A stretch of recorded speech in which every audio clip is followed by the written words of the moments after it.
town hall.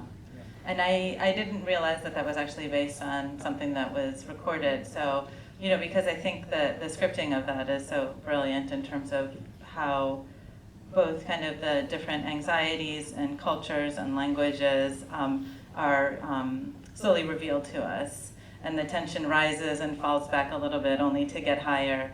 So could you talk about, one, scripting that scene, and then also shooting it? Because, again, I think the way that you build the tension in it is really gripping. The scene originally had 26 pages in the screenplay. It has just 17 pages in the film, minutes in the film, even if I pretty much respect this ratio of 1 minute per page. And this because I challenged some of the decisions that you make as a director usually. You write the screenplay in order, so all the lines are one after the other. But, finally this scene is about communication. It's about this need to listen to the other and how people don't really engage in conversations. They have their conclusion before they start talking, and everybody talks about what he believes without listening to the other. So what I did, I mixed the first 10 pages of the screenplay, and I taught actors how to speak at the same time and not one after the other, which of course is very complicated for them to do. And then there was another decision that I made, which you don't normally do. We have some 200 extras. For once I was having this collective character like in person, 200 extras to work with. Only that, the assistant directors would always tell these people, shut up, the actors are focusing here. And, I let them say this for the first 18 takes, and then I said, actually, you know what, don't shut up. This is not that kind of a scene. You are free for once, you are actors. And you represent something, and it's like the Greek choir. You are the mob having an opinion. So feel free to express this opinion at whatever intensity you feel like. And of course, I couldn't shoot for a couple of days because it was everything too noisy, chaos, full chaos.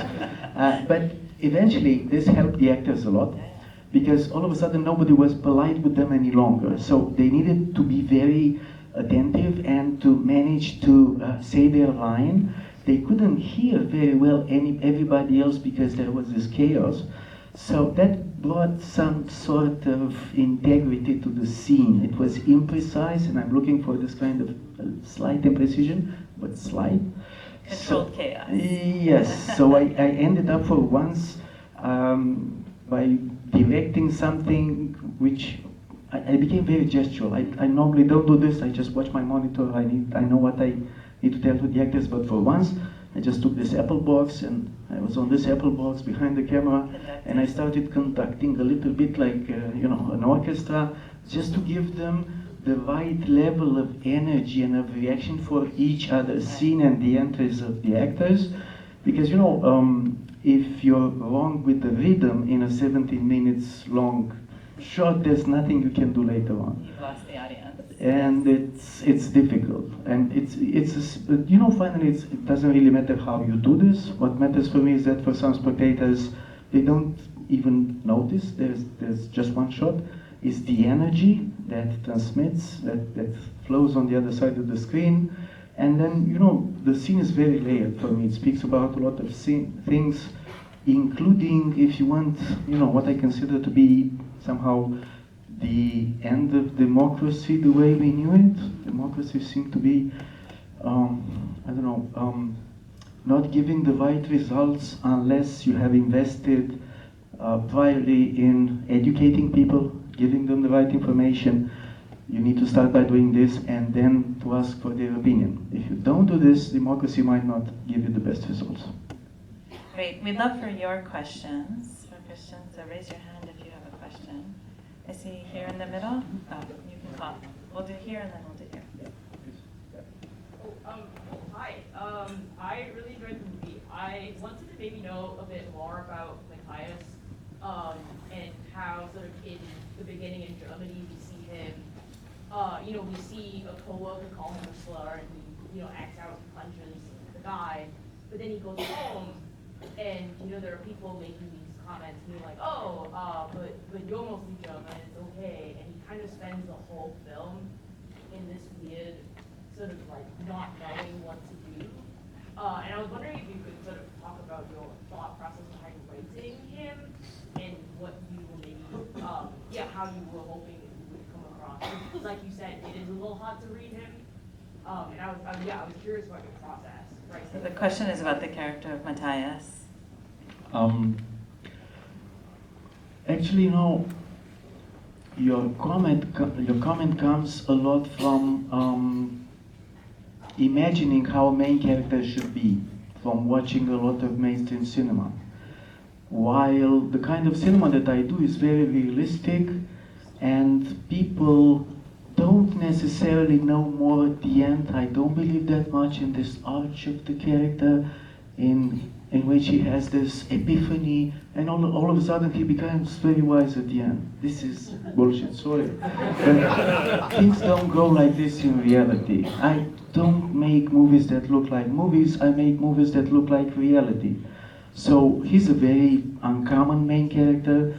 He starts by being very confused, and he stays confused up to the end. His only progress is that he has more doubts at the end. And he learns something, that even if you don't want to participate to the social life and have an opinion, this doesn't take the responsibility from you. He believes for a long part in the film that he's not guilty because he doesn't get involved, and finally he is affected by not having an opinion, and he learns this at the end, and in the final scene of the film he learns that he needs to make a choice. Which brings us to the final scene. We'll get there. So the question over here. Yes. I heard a lot of great stuff in this film. One I found particularly touching and fascinating was the wine glass scene, and part of it is in fact because the thing that makes the music is in fact the immigrants touching, which is obviously a big theme in the film. Can you speak a little about how you use the bakery as the focal point of the business at hand as the subject of this film, to make sure that, as quoted in the movie, cheese is for Mike. That scene is important for me because it speaks about this curiosity that you need to have for the other. Eventually, if you're curious enough, you might discover that you have a few things or even a lot of things in common with him or her. It's of course not by accident that the only language and dialogues which are not subtitled in the films are their conversations, because nobody really cares. It's like the birds' language when they speak. And as soon as she is curious enough and she's in this position to communicate with them, they find common ground, which is music and family. And yes, the situation was placed in a bakery because this is what happened in the original event, but also because there's something about bread and about this kind of labor with your hand, which is important for me. And there's a whole metaphor of this doing bread, and it's also related with labor in general and how people were turned more or less into, I don't know, sort of small mechanisms in this production world. I don't often use film quotes in my cinema, but for once I have one here, which is that first shot with the sheep, which, I don't know, in my mind connects a lot with the first shot in Chaplin's Modern Times.